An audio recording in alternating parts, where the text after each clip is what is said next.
bangkit, tubuh apa yang digunakan oleh Yesus?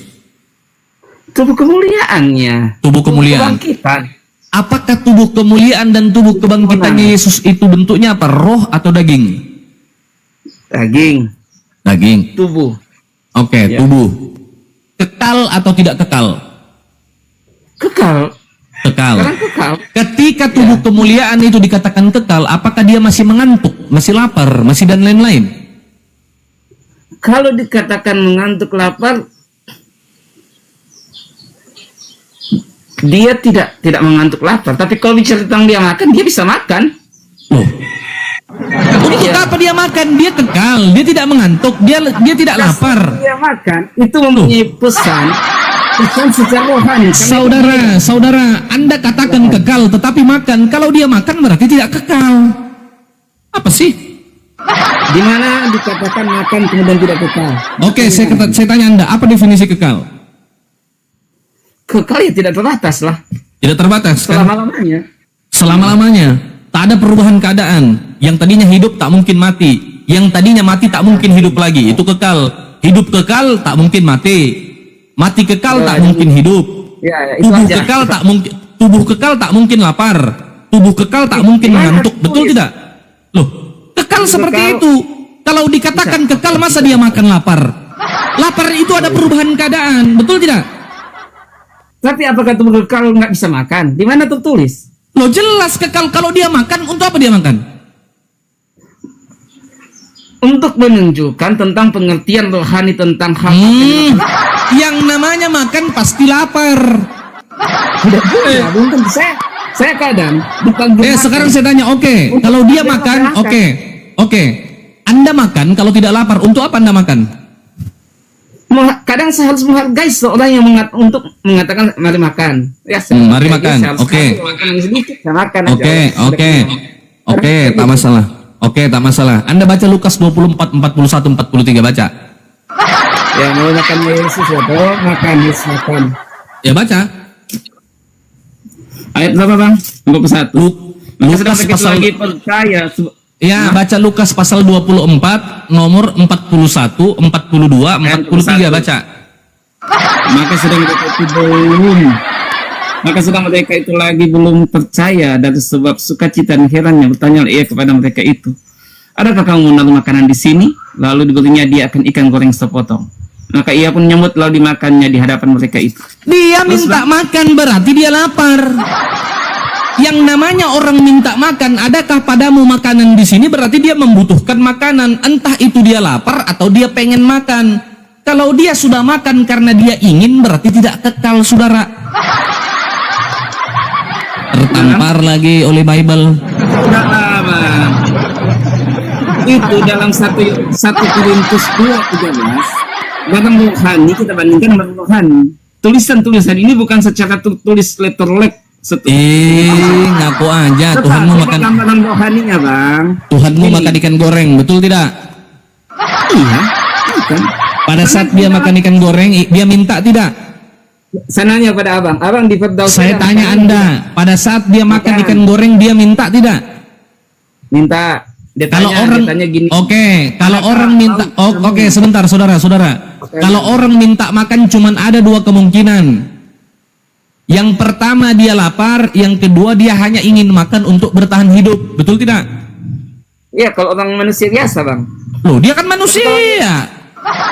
Kalau Yesus dan kekekalan, bayangkan, itu terkunci tidak bisa tembus. Saudara, cuman ada dua kemungkinan orang makan. Cuman ada kemungkinan dua orang makan. Yang pertama dia lapar, yang kedua dia ingin makan, betul? Ya. Tadi kan kita. Kalau orang ingin makan, apakah masih bisa dikatakan kekal? Bang, kita juga pakai logika, atau berpikir. Logika ini dia minta makan, faktanya dia minta makan. Tapi dalam logika dia sebagai dengan 4.000 orang saja dia bisa kasih makan hanya dengan 2 roti 5 ikan. Kebalik ya. Ya, 4.000 orang, 5.000 orang dikasih makan, Bang.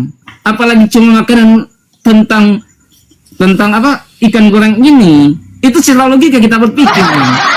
Jadi pernyataan ini sebenarnya ada maksud yang tersirat, bukan yang tersurat, Bang. Jadi ada maksud di dalam dia makan ini, kenapa mempunyai pengertian yang tersirat, ada maksudnya. Abang juga harus tahu di Firdaus juga ada buah-buah yang dimakan. Mulut-mulut itu terkunci loh. Tetap Yesus bisa tembus di situ. Gimana? Ya, jelaskan aja terus, nggak apa-apa. Mengarang aja, mengarang. Silakan mengarang, pos-pos mengarang. Aku mau ngerokok. Semua datanya ada, Bang. Iya, nggak apa-apa, mengarang aja nggak apa-apa. Aku suka dengar kau mengarang, aku lagi ngerokok. Bener tadi kau minta waktu, jelaskan aja. Oke. Pertanyaan Abang. Kenapa Yesus Tuhan kok lapar? Itu. Jadi karena dengan landasan bahwa Yesus itu diberi ikan goreng sepotong. Dan Yesus bertanya, adakah makanan padamu? Karena itu mempunyai kandungan maksud yang tersirat. Perlu diperhatikan juga 1 Korintus 2 ayat 13 bahwa betul, kandungan yang tersirat itu dia lapar. Kandungan yang tersirat itu dia lapar. Saya tanya Anda. Katanya lagi ngerokok yang katanya lagi ngerokok. Oh ya udah sorry.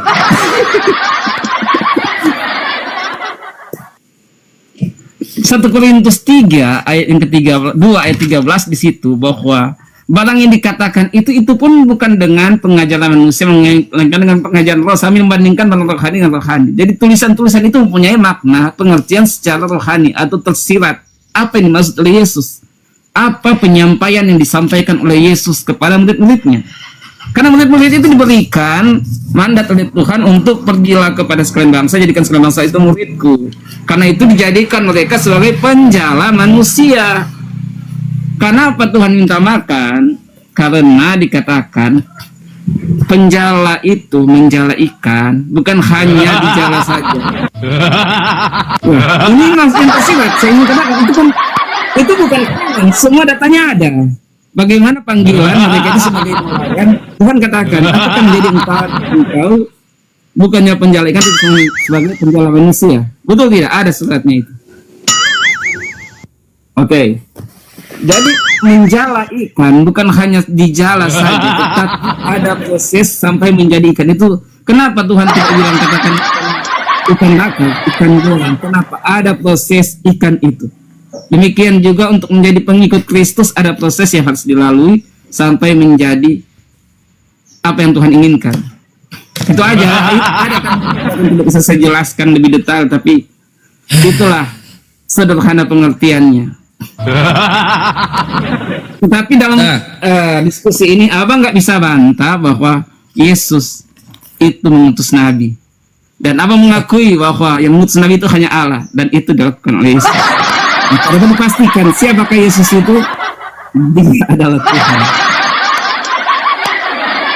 Dan saya sudah menerangkan tentang 3 alat bahwa itu bicara tentang kebagaimanaan Allah.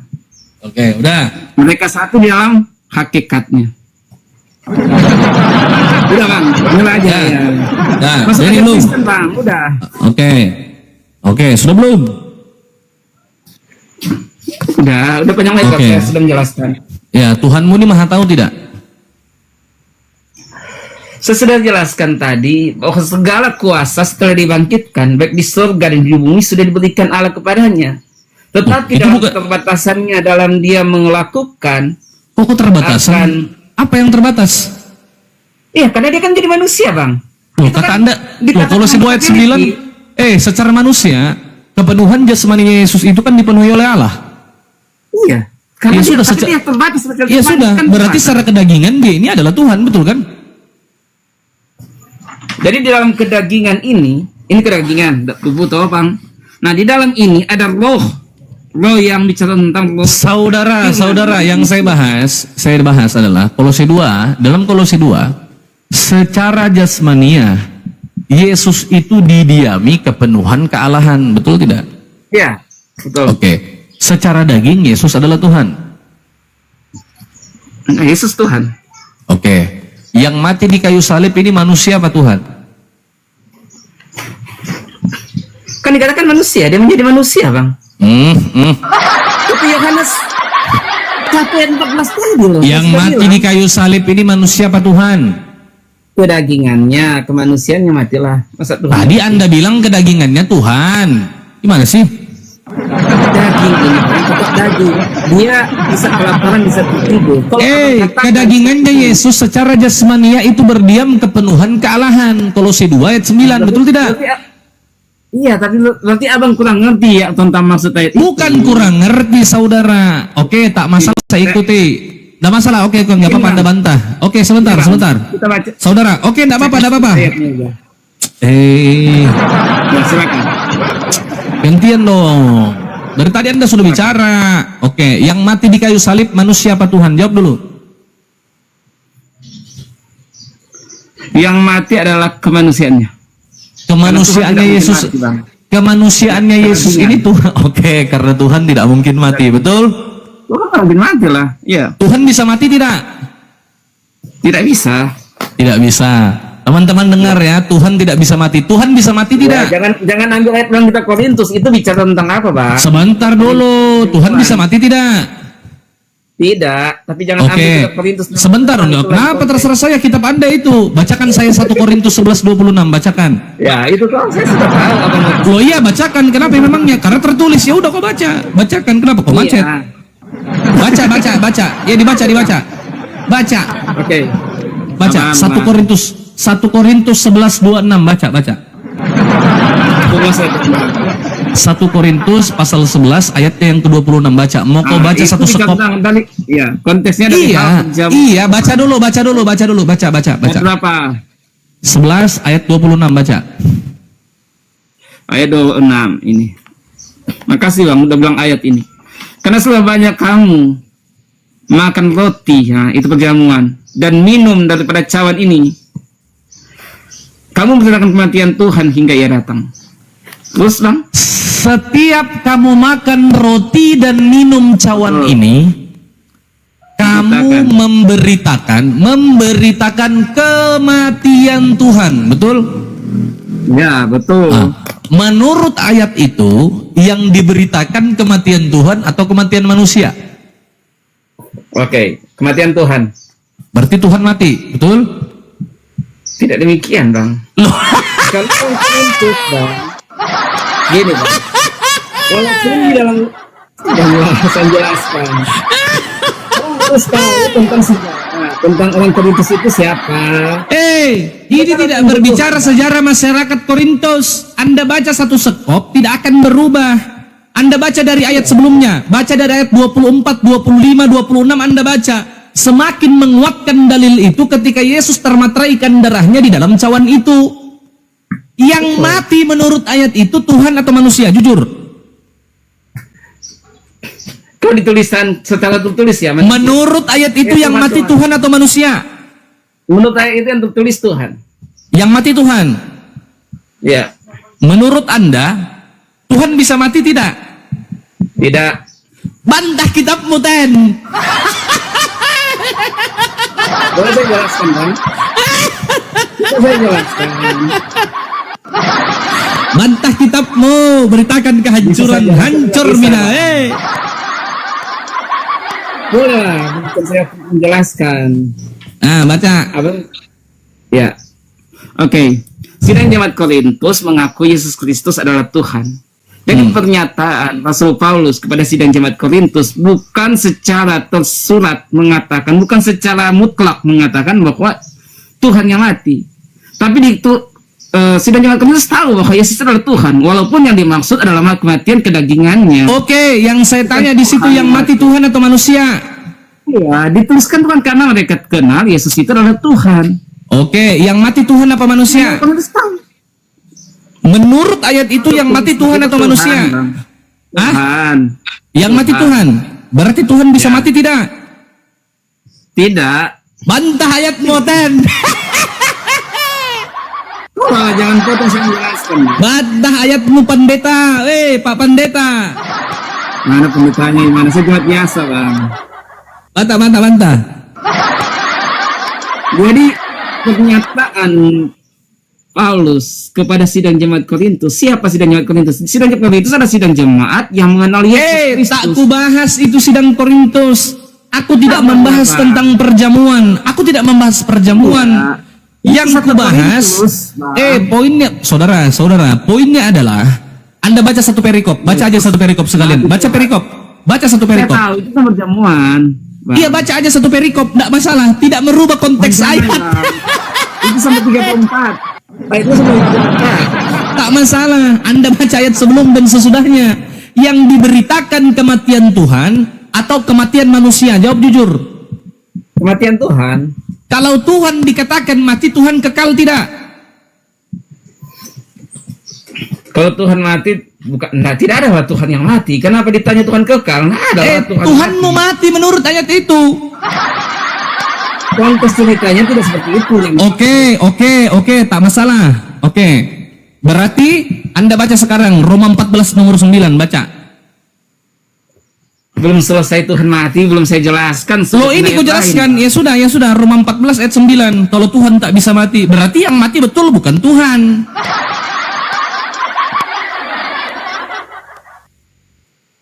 Baca Roma 14 ayat 9. Ayat 14.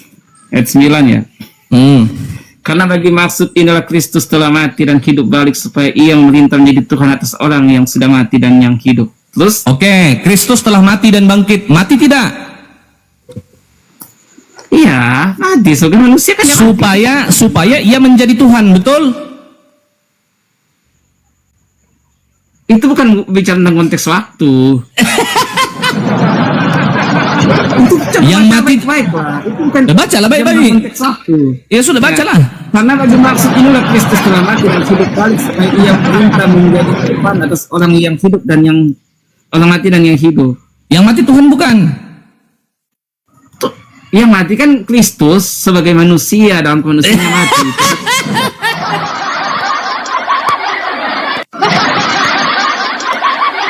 Oke, nggak apa-apa Ten, nggak apa-apa lah. Kau bantah aja terus. Berarti yang mati adalah kemanusiaannya, betul?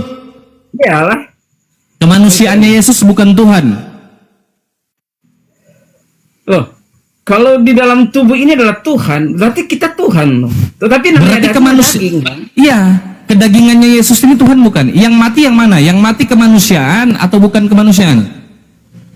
Gini Bang, saya katakan di dalam ada roh Tuhan. Dia rohnya ada Tuhan, firman yang menjadi manusia, berarti dia itu Tuhan.